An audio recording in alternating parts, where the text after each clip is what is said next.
예, 이 시간 최지호 형제 나오셔서 하나님 말씀 봉독하겠습니다.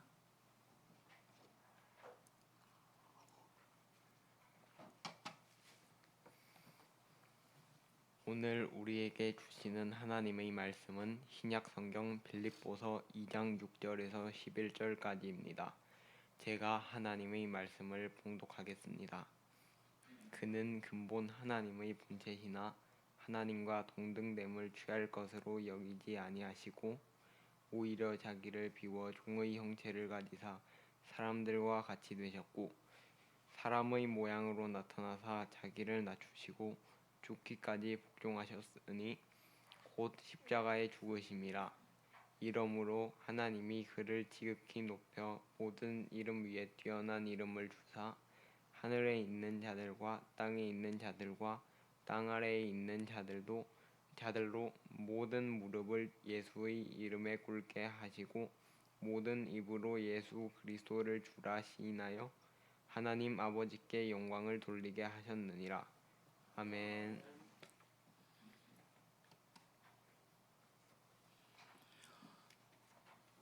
저는 개인적으로 중학교 3학년 때 하나님을 인격적으로 경험을 했습니다.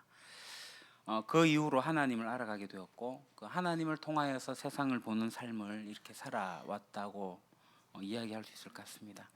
제가 예수님을 나의 구주로 받아들이고 나서 제가 믿고 있는 이 내용이 저에게 너무나도 사실적이고 이것이 나의 삶을 바꾼 것을 분명히 알겠는데 이 복음의 내용을 다른 사람을 설득할 수도 없고 또 다른 사람들과 함께 이야기 나눌 수도 없고 이야기한들 그들이 이 이야기를 또 이해해 줄지 못할 것 같았어요.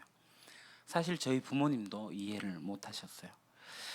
근데 제가 고등학교를 졸업하고 경주기독학생연합회 간사 사역을 하고 군에서 군종 활동을 하면서 여러 이야기들 나누고 질문을 받는 그런 시간들을 가지면서 제가 점점 알아가기 시작한 게 뭐냐 하면 제가 믿고 있는 이 기독교가 단순히 내 개인적 차원을 넘어서서 내 개인 차원에서 끝나는 게 아니라 다른 사람들하고도 나눌 수 있고 또 다른 사람들도 그것을 받아들일 수 있다라는 사실을 제가 점점점 확신하게 됐어요. 이건 굉장히 개인적이고 주관적인 체험이 아니라 이거 정말 모든 사람하고 나눌 수 있구나라는 걸 알아가기 시작을 했습니다. 그뿐만 아니라 제가 이렇게 인생을 살아오다 보니까 예수님을 통해서 이 세상을 보는 거, 또 성경의 어떤 지혜를 통해 가지고 세상을 보고 읽고 그 속에서 내 삶을 살아가는 거, 이게 얼마나 중요한지 시간이 지나면 지날수록 점점 더 확신에 차오게 됐습니다. 개인적으로 제가 목사여서 그렇게 얘기하는 게 아니고요, 제가 목사가 아니었다 할지라도, 제가 목사가 되지 않았다 할지라도 그렇습니다. 만약에 나에게 이런 기독교적인 신앙이 나에게 없었다면, 이 성경적인 관점이 나에게 없었다면, 내가 정말 예수님을 몰랐다면 과연 나는 내 인생을 어떻게 살았을까? 지금처럼 내가 이렇게 건강하게 잘 살고 있을까? 뭐 그런 생각을 하게 됩니다. 그래서 이것은 복음은 단순한 어떤 신념체계, 철학으로서가 아니라 저의 삶을 지배하고 있을 뿐만 아니라 저의 삶의 지혜와 생명과 이 삶의 근원을 가져다 주는 너무나도 귀한 어떤 것으로 제 속에 자리하고 있다는 거죠. 사실 여러분들 가운데서도 많은 분들이 저와 비슷한 생각을 하고 있을 거라고 믿습니다. 이런 일이 있었어요. 기독교 배경이 없는데 어느 날 교회에 찾아오신 분이 있었습니다.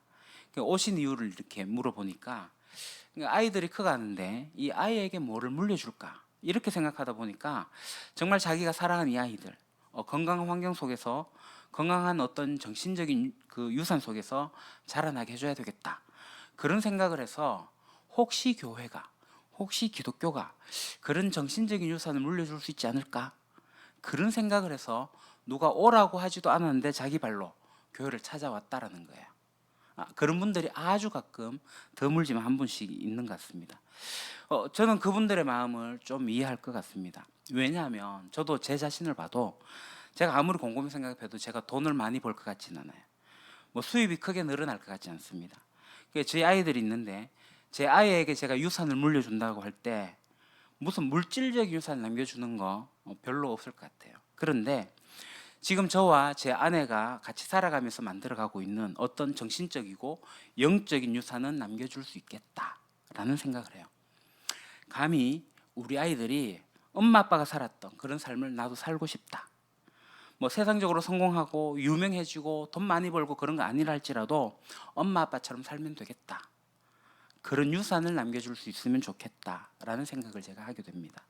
제가 왜 이 이야기를 하냐면 이 기독교라고 하는 것은 단순히 교회 와가지고 이야기하는 어떤 개념이나 관념이나 우리의 어떤 사상체계가 아니라 실제로 우리의 삶이라는 거죠.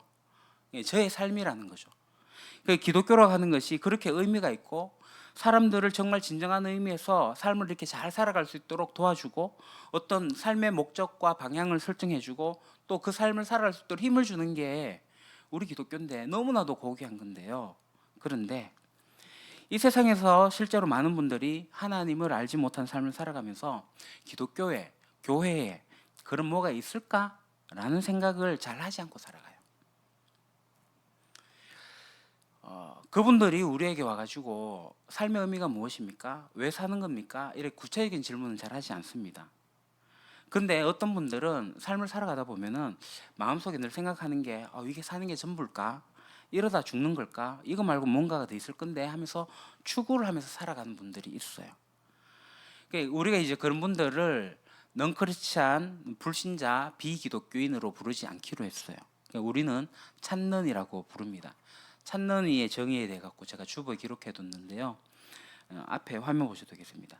이 세상을 살아가면서 세상에 함몰되어 가는 것을 달가워하지 않고 자신과 세상 그리고 하나님에 대해서 진실한 질문을 던지며 답을 찾고자 하는 사람.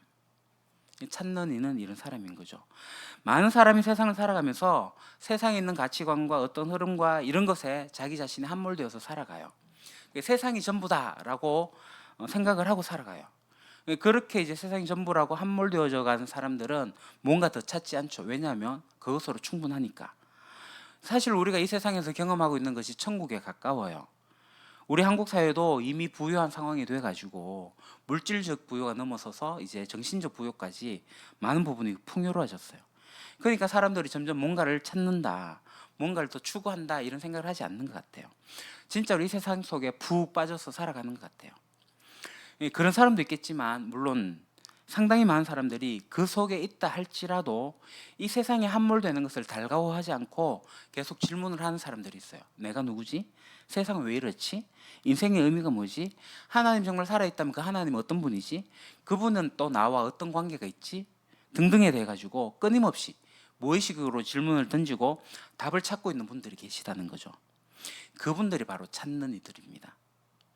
그러면 이제 제가 질문 한번 해볼게요. 제가 실제로 받은 질문이기도 하고요. 친구가 성당 다니는데 그 성당 다니는데 그분을 우리 교회로 데리고 올 필요가 있어요? 없어요?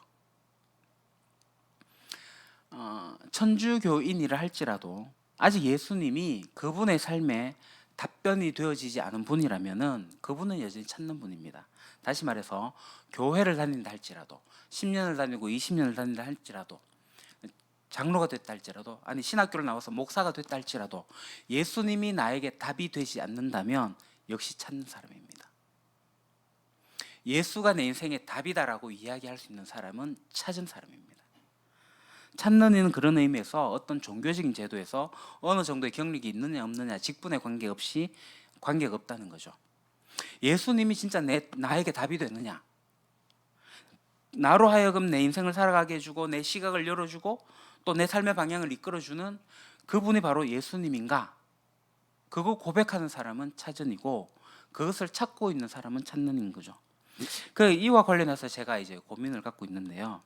하나님을 알고 난 직후부터 지금까지 계속 되어온 고민이기도 하고 지금 물론 그 고민이 적어지고 있지만 그 고민이 뭐냐면 세상 사람들을 이래 보면 삶의 고통을 느끼고 이 깨어진 세상에서 허덕이고 살아가요. 그래서 그들이 뭔가를 찾기는 찾는 것 같아요. 그런데 그 뭔가에서 기독교를 또는 교회를 그 기독교의 어떤 진리를 그럴 가능성 대안으로조차 생각하지 않고 있다는 거예요. 그러니까 세상 사람들이 교회는 그저 문제가 터진 사람들이 갈 데가 없어 가는 곳, 뭐 약간 생각을 충분하지 못해서 가는 사람들, 뭐 심리적으로 부족한 사람들, 그런 사람들이 가는 곳이 교회다. 그러니까 우리 같이 진지하게 삶을 고민하고 어떤 삶의 의미를 찾는 사람들이 이 교회랑 별 상관이 없다. 뭐 이렇게 생각하고 있다는 거예요. 이게 저에게는 고통입니다. 이거죠. 배가 고픈 사람이 있어요. 여기에 먹을 게 있어요. 그러면 여기에 먹을 거 있으니 와서 먹으라 라고 하는데 이 사람이 쳐다보지도 않는 거예요. 어떤 심정이겠습니까? 제가 사역하는 동안에 왜 이럴까? 도대체 사람들이 왜 기독교를 이렇게 형식으로만 생각하고 어떤 삶의 어떤 답으로 대안으로 여기지지 않는가? 꽤 오래전에 한 청년을 만났어요. 그 청년은 이렇게 얘기를 해요. 자기가 교회에 대한 소원이 있는데 그게 뭐냐면 기독교가 이 세상 사람들에게 대안이 되면 좋겠어요. 대안이 되는 기독교면 좋겠어요. 이런 얘기를 해요. 그러니까 이 얘기가 뭐냐면은 이 세상 사람들이 자기의 삶을 선택하는 여러 가지의 방식이 있는데 그 여러 가지의 방식의 후보지로 교회가 들어왔으면 좋겠다. 기독교가 그 후보지로 있으면 좋겠다. 이 얘기예요. 그러니까 이 얘기 뭐냐면 세상 사람들이 기독교를 그런 후보지에 두지 않는다는 거죠. 왜 많은 사람들이 찾는 사람도 있고 찾을 대상도 있고 가치가 여기 있는데 이게 연결되지가 않는다는 거예요. 왜 많은 사람들이 기독교에 주의를 기울이지 않을까? 지난주에 나왔던 통계입니다. 우리나라의 무종교인 몇 프로 정도 될 거라고 생각하십니까? 점점 늘어나고 있죠. 63%. 10명 중에 6명은 무종교인입니다. 2012년 이후에 탈종교화가 가속화되고 있습니다. 그래서 이제 종교의 특성을 보니까 종교 안에 들어온 사람들 37%에 이제 여성이 남성보다 많고 연령별로는 연령대가 높을수록 종교인 비율이 높아지는 경향이 있죠. 20대 경우 보면 5명 중에 1명이 기독교인이 아니고 그냥 종교인이라는 거예요.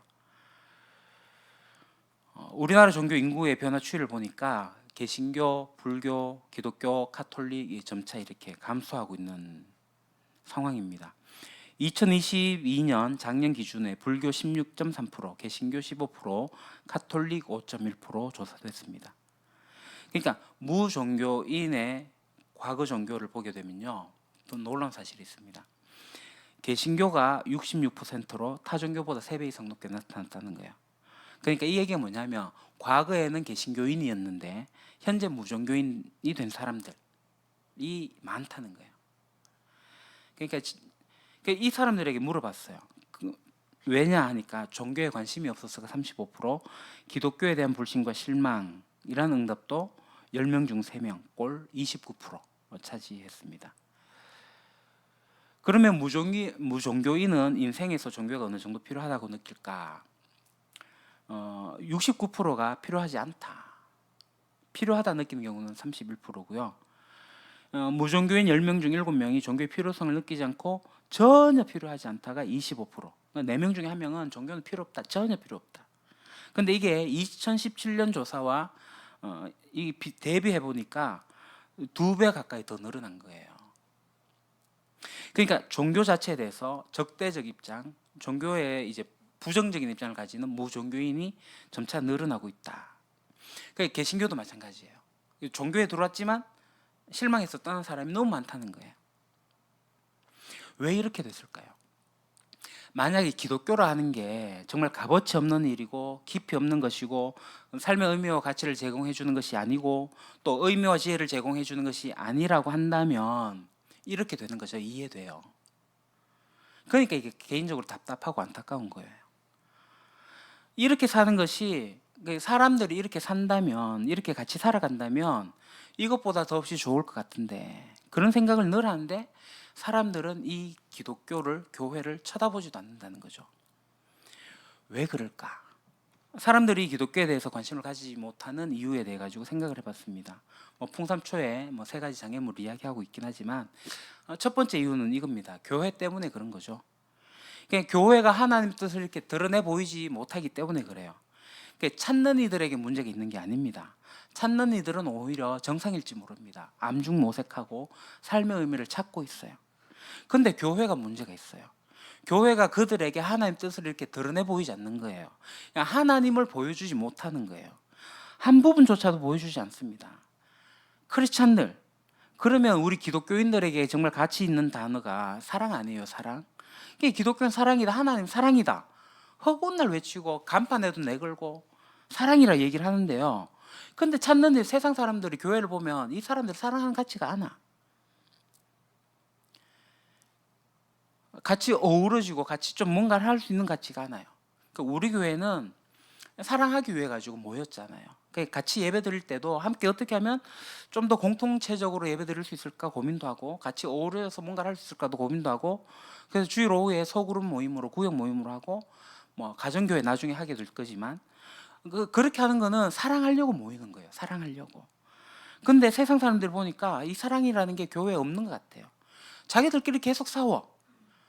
교회에 들어오면 가십이 막 떠돌아다녀요. 가십이 뭐냐 하면 개인의 사생활에 있는 문제들, 그러니까 험담이 막 떠돌아다녀요. 뒷담화들이. 누가 이랬다더라 저랬다더라, 저 사람이 이랬다더라.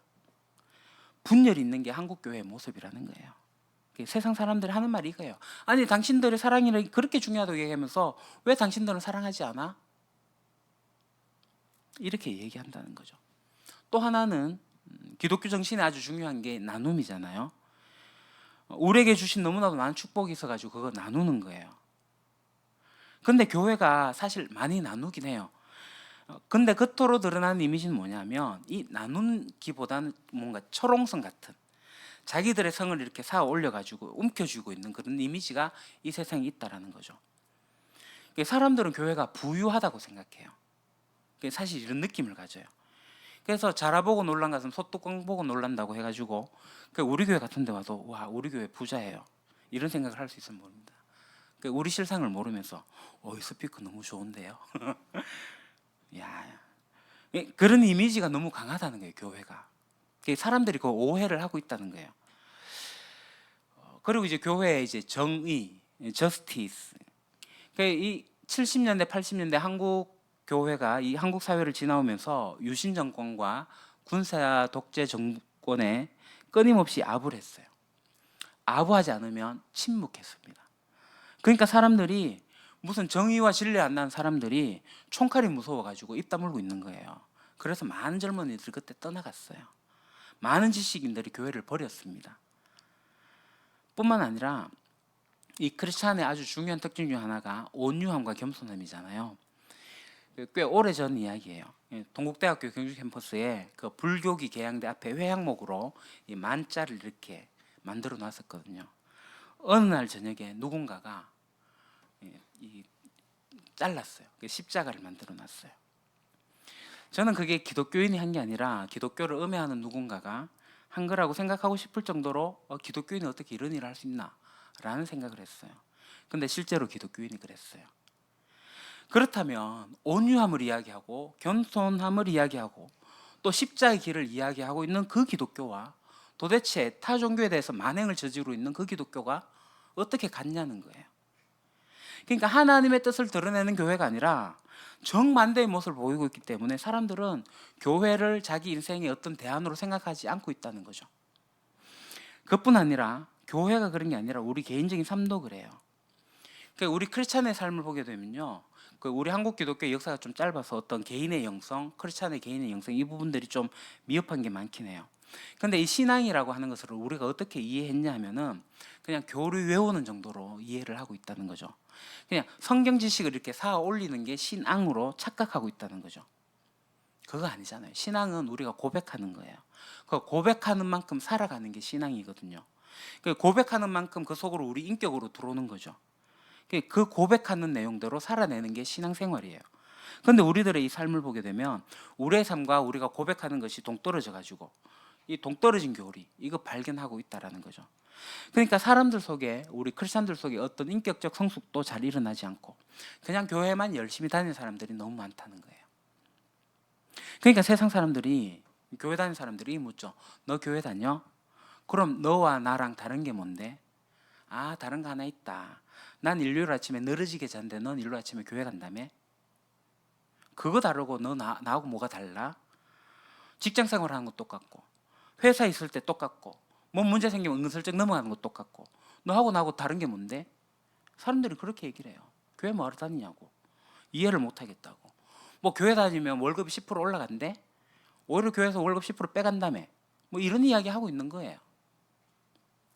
그러니까 크리스찬들의 삶이나 세상 사람들의 삶이나 똑같아요. 세상 사람들과 하나님을 모르는 사람들과 예수 그리스도를 통해서 살아간다는 사람들과 이게 별반 다를 게 없다라는 거죠. 그러면 이 세상 사람들이 교회를 쳐다보냐고요? 안 쳐다보는 게 정상 아니겠어요? 저 같아도 그러겠어요. 그래서 사람들이 기독교에 관심이 없다는 것을 보면 제가 마음이 아픈 거예요. 가슴이 답답한 거예요. 그래서 저는 예전에는 손가락질했는데 이제 제가 제 자신을 반성해요. 어릴 때는 어른들을 손가락질했어요. 교회 지도자들, 장로님 욕했고 목사님 욕했어요. 근데 어느덧 이제 제가 그 나이가 됐어요. 아, 이게 이제 내 문제구나. 내가 잘 살아야 되겠구나. 이런 상황에 와 있는 거죠. 그런 안타까움이 저한테 있습니다. 뿐만 아니라 그런데 그 중에서도 착한 마음으로 혹시 교회에 어떤 가능성이 있지 않을까 하는 찾는 분들이 있다라는 거죠. 근데 그분들이 이제 교회에 오게 되면요, 그분들이 받는 거는 아주 불편한 마음입니다. 그러니까 교회에 오면 교인들이 쓰는 언어가 있잖아요. 그러니까 우리들만 쓰는 어떤 기독교의 언어 굉장히 많습니다. 그래서 우리가 표현하는 방식으로 우리 기독교인들이 하는 말로 얘기하면 처음 오시는 분들이 잘 이해하지 못하는 경우가 있습니다. 제가 설교하면서 잘 쓰지 않으려고 하는 그런 단어들 중에 하나가 이제 구속이죠. 구속. 저는 이제 구속 안 하고 구속으로 발음을 하는데, 기독교의 배경이 없는 사람들이 우리는 구속받았다 이러면 이 사람들이 구치소 갔다 왔나? 이런 생각을 하고 있는 거죠. 이 사람들이 알고 있는 구속은 그 신문 뉴스에서 보는 구치장 갔다 오는 거거든요. 근데 성경에서의 구속은 다르잖아요. 그래서 구치장 갔다 오는 거는 구속, 우리가 예수님으로부터 구원받은 것은 구속 이렇게 표현을 하긴 하지만 이 단어 자체가 다른 거예요. 제가 오늘 이제 성경에 나온 단어로 외식이라는 단어를 썼지만, 이 외식은 중고등학생들한테 물어보면 왜 외식한 사람 되지 말라고 그래? 우리 가족들 외식 자주 하는데, 이 외식에 대한 부분도 이런 부분들이 있는 거예요. 그러니까 또 한국 교회의 어떤 문화가 있잖아요. 우리는 그렇지 않는데 목사님이 나오자마자 할렐루야 이러면은 아멘 이러는 부분들. 그러면 이제 찾는 사람들 와가지고 뭐야 이렇게 생각한다니까요. 뭐 군대 집단인가? 근데 찬양도 십자가 군병되어서 막 군대 찬양하고 하면 군사 집단인가 또 이렇게 착각할 정도로. 그러니까 우리가 하고 있는 이 문화, 우리의 어떤 표현 양식 이런 것들이 너무 우리들 안에서 굳어져 있어가지고 그게 우리가 일상적으로 사용하고 있는데 찾는 이들은 그게 굉장히 어렵다는 거죠. 그러니까 지금 우리가 앉아 있는 의자 장의자잖아요. 그럼 우리는 이 장의자가 이상하지 않아요. 근데 처음 오신 분들은 이 되게 낯선 의자입니다. 어디에 앉아야 될지도 몰라요. 우리는 뭐 기도하다가 좀 피곤하면 누워서, 뭐 저도 장의자에 자보기도 했는데요. 뭐 그렇게 편하다는 걸 저는 알아요. 근데 처음 오신 분들은 이 긴 의자에 내 엉덩이를 어디에 놓아야 될지를 잘 몰라요. 그래갖고 이제 주로 하는 경우들이 끝자리를 앉아요. 끝자리 앉으면 뭐 우리 교회는 자리가 넓어가지고 그렇지 않지만 이제 큰 교회 가면은 끝자리 앉으면 안내위원들 와서 이렇게 안쪽으로 안내하죠. 자리를 옮겨라, 안쪽으로 들어가라 이렇게 얘기를 합니다. 그러니까 처음 오신 분들한테는 이게 굉장히 낯선 문화라는 거죠. 그러니까 우리들만의 문화가 있는데 굉장히 그들에게 부담이 될 수 있다라는 거예요. 그러니까 우리는 충분히 이해하고 우리는 즐길 수 있지만 부담이 된다. 그러니까 우리들만이 만들어 놓은 어떤 문화적 울타리가 있다라는 거예요. 뭐 찬양할 때도 어떤 사람이 손을 들고 막 찬양을 해요. 그 이제 저도 이제 손을 들고 찬양하고 싶을 때가 있지만 혹여나 제가 좀 조심합니다. 뒤에서 누군가가 좀 이상하다 생각할 수도 있을까봐 그런 생각이 있어요. 그러니까 우리의 문화는 우리가 아무렇지도 않다고 생각하는데 처음 기독교가 답일까라고 해서 찾아오신 분들에게는 이거 광신도 아니냐 이렇게 생각이 들 수도 있다라는 거죠. 그래서 우리가 하는 건 뭐냐면 평범하게 찾는 이들에 대해서 좀 배려를 해야 되겠다. 세상 사람들에게서 기독교가 관심을 가질 수 있도록 해줘야 되겠다라는 거예요. 그러니까 우리가 이제 예배에 대한 이야기를 하면서 제가 나온 이야기인데요. 우리가 주일 예배라고 하는 것이 우리 기독교인들이 있어가지고 일주일에 가장 클라이막스가 되고 정점이 되는 게 바로 이 예배인데, 근데 이 예배에 그런 모습이 드러나고 있다는 거죠. 그래서 제가 이제 고민돼요. 그러니까 우리 교회에 찾는 이들을 초대했는데 교회라는 곳이 문화적 충격이 있게 된다라는 거, 그게 좀 안 맞다라는 거예요. 그래서 제가 주보에 기록해놨잖아요. 우리 교회는 찾는 이들에게 활짝 열린 곳입니다. 그렇게 해놓고 과연 그렇게 해야 되는가? 이게 유일한 답이라고 하면서 우리끼리 우리 문화로 하나님을 알아가고 하는 사람들, 혹시나 하고 관심을 가지고 오는 사람들 이곳에 왔을 때 그들을 배제시키고 우리만 가지고 있는 게 맞는가라는 거죠. 그 답은 그렇지 않다. 그래서 제가 주일 예배 시간에 통성기도는 하지 않는 게 좋겠다. 그래서 제가 지난 주일에 예배팀에게 합심기도 하지 말자 그랬어요. 다음 주도 합심기도 안 할 거예요. 그러니까 우리 교회 이 주일 예배는 찾는 이들에게 열린 예배. 그러니까 기독교인만이 누리는 예배가 아니라 찾는 이들에게 열린 예배를 추구해야 되겠다. 사실 그렇게 이야기는 했지만 잘 추구하지 못했어요. 그러니까 이 얘기가 뭐냐면은 예수님이 우리들의 답이라고 우리는 인정하고 와 있는데 혹시나 예수가 답일지 모른다라고 찾아오는 사람들에게, 그것을 알아가고 있는 사람들에게 우리가 뭔가를 좀 배려하고 그들 좀 참여시키면서 예수님을 알아갈 수 있도록 안내해 주는 것이 필요하다. 그래서 우리가 함께 예배를 드려야 된다. 이런 생각이 있는 거죠. 오해하지 마셔야 될 게 있습니다. 그래서 우리 교회 예배는 찾는 이들을 위한 예배는 아닙니다. 소위 예전에 한국 교회에 유행했던 열린 예배, 구도자 예배가 있거든요. 그 예배 아닙니다. 예배는 기본적으로 주일 예배는 이미 하나님을 아는 사람들, 예수가 나의 답이라고 고백하는 사람들이 하나님을 점점 알아가면서 그렇게 살아가는 사람들이 모여가지고 하는 게 예배예요. 그러니까 찾은 이들이 원래 예배하게 됩니다. 그러나 그러면서 여전히 찾는 이들과 함께 예배할 수 있는 분위기를 만들어야 된다라는 거죠. 이게 불가능하지 않다라는 겁니다. 그래서 우리가 시도하려고 하고 또 배워야 되겠다. 그래서 이제 우리가 하는 게 문화 예배예요. 왜 영화 설교를 하냐면 그 찾는 이들이 교회라는 울타리로 들어오게 될 때 어떤 한 중간 다리의 역할을 할 수 있는 게 그 영화라는 매개체를 이용하는 거거든요. 실제로 그러면 이 찾는 이와 함께 예배하는 것에 성경적 근거가 있느냐? 있습니다. 제가 예전에 한번 설교했는데요. 마테네 잔치가 그 예배가 될 수가 있다. 홈페이지에는 설교가 없고요. 나중에 한번 찾아봐서 보도록 하겠습니다. 그 외에도 이제 이 배경이 되는 것이 바로 오늘 본문이에요. 성경적인 근거예요. 예수님을 보면 예수님 자신이 바로 우리에게 그러한 것을 가르치셨어요. 예수님이 어떤 분이세요? 하나님이시잖아요. 하나님과 같은 분이셨어요. 그러니까 우리가 생각할 수 있는 어떤 개념, 이해할 수 있고 경험할 수 있는 곳을 넘어서는 초월적인 존재가 예수님이세요.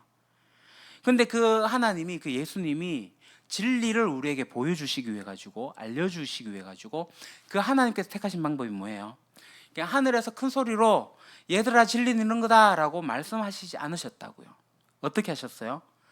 우리와 같은 몸을 입고 인간이 되셔가지고 이 땅에 오셔가지고 인간의 삶을 사시면서 진리가 뭔지, 하나님이 어떤 분인지 당신의 삶을 통해 갖고 직접 보여주셨어요. 그게 예수님입니다. 예수님이 택하신 방식은 사실 우리가 이해하기가 너무나도 어려워요. 오늘 본문 빌립보서는 아주 오래된 찬송이에요. 개역 개정에는 잘 나타나지 않는 새벽녘에 보시면 이게 시로 나타나 있습니다. 초대교회가 2000년 전의 교회가 했던 하나님의, 예수님에 대한 찬송이에요. 제가 한번 읽어보겠습니다. 그는 하나님의 모습을 지니셨으나 하나님과 동등함을 당연하게 생각하지 않으시고 오히려 자기를 비워서 종의 모습을 취하시고 사람과 같이 되셨습니다. 그는 사람의 모양으로 나타나셔서 자기를 낮추시고 죽기까지 순종하셨으니 곧 십자가에 죽기까지 하셨습니다. 그러므로 하나님께서는 그를 지극히 높이시고 모든 이름 위에 뛰어난 이름을 그에게 주셨습니다. 그리하여 하늘과 땅 위와 땅 아래에 있는 모든 것들이 예수의 이름 앞에 무릎을 꿇고 모두가 예수 그리스도는 주님이시라고 고백하여 하나님 아버지께 영광을 돌리게 하셨습니다. 아멘. 이 본문은 아주 유명합니다. 이 찬송시는 역사적으로 가장 오래된 찬송시일 겁니다. 근데 이걸 딱 읽으면 우리의 머릿속에 개념이 딱 두 가지가 들어와요. 뭐냐면 높은 데서 급 강하는 하나의 이미지입니다. 그리고 난 다음에 어떤 이미지냐면 지극히 높은 곳으로 다시 올라가는 이미지예요. 그냥 하나님이 그렇게 하신 거예요. 예수님이 원래 하나님과 같은 분이셨어요. 근데 우리와 같이 육체를 입고 이 땅에 오셨어요. 이거 단순하게 생각하지 마십시오. 이거 죽었다 깨어나도 이해 못합니다. 하나님의 영광이 우리가 뭔지 몰라요. 근데 그 영광을 보려고 이 땅에 오셨다. 인간의 모습을 입고 종의 모습을 입고 사람같이 됐다. 이거 죽었다 깨어나도 이해할 수 없는 일입니다. 근데 하나님이 그렇게 하셨어요. 왜요? 우리에게 진리를 알려주기 위해 가지고. 예수님이 그렇게 하셨어요. 그렇게 하셨을 뿐만 아니라 오셔서 하신 일이 뭐예요? 죽으셨어요. 비참하게 죽으셨어요. 우리를 하나님께로 되사가기 위해 가지고, 되돌아오게 하기 위해 가지고 죽으셨어요. 저는 이 부분에 대해서 인식적으로는 그냥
망가지는 나이가 됐다. 사실 우리 몸이 굉장히 불편해요. 거추장스러워요. 근데 이 불편하고 거추장스러운 몸을 예수님이 입고 오셨다고요. 이해되세요? 강아지 사랑하시는 분 있죠. 반려견. 강아지 하루 종일 네 발로 기어다녀요. 내가 강아지가 되겠다. 네 발로 한번 기어다녀 보십시오. 몇 시간이나 할 수 있겠습니까? 상상할 수 없는 일이에요. 근데 예수님이 신적 존재가 인간의 육체를 입고 이 땅에 오셨다고요. 왜요? 우리에게 진리를 보여주시려고, 어떤 삶의 의미를 가르치시려고, 어떻게 살아야 될지, 어떻게 세상을 바라봐야 될지 그걸 보여주기 위해 가지고 그렇게 하셨다고요. 그렇다면 우리 그리스도인들이, 그 진리를 아는 그리스도인들이 자기들의 언어와 자기들의 문화와 자기들의 편의를 좀 내려놓고 그렇지 않은 분들과 지낼 수 있는 그런 환경을 만드는 거, 그 어려운 일이 되는 게 아니죠. 그렇게 해야죠. 말씀 있겠습니다. 우리가 이제 다음 주에 찾는 이 배려에 대해서 좀 더 이야기를 나누겠지만 우리가 반드시 기억해야 할 게 있습니다. 그러니까 찾는 이 중심이라고 하는 이 의미를 좀 잘 아시면 좋겠어요. 그렇다고 해서 우리는 찾는 이의 예배를 드리진 않습니다. 소위 열린 예배를 하지 않습니다. 그러니까 찾은 이들의 예배를 하지만, 그러나 우리가 기억해야 할 것은 뭐냐면 예수님이 우리를 사랑하셔가지고 우리와 같이 되셨잖아요. 우리가 그들을 사랑하면 그들과 같이 되어야 되지 않겠습니까? 그들을 이해하고 그들을 배려하고 그들을 존중해야 되죠. 하늘 영광 보러 이 땅에 오셨어요. 하늘에 있으면서 너희들 하늘로 와 이렇게 하지 않으셨다고요.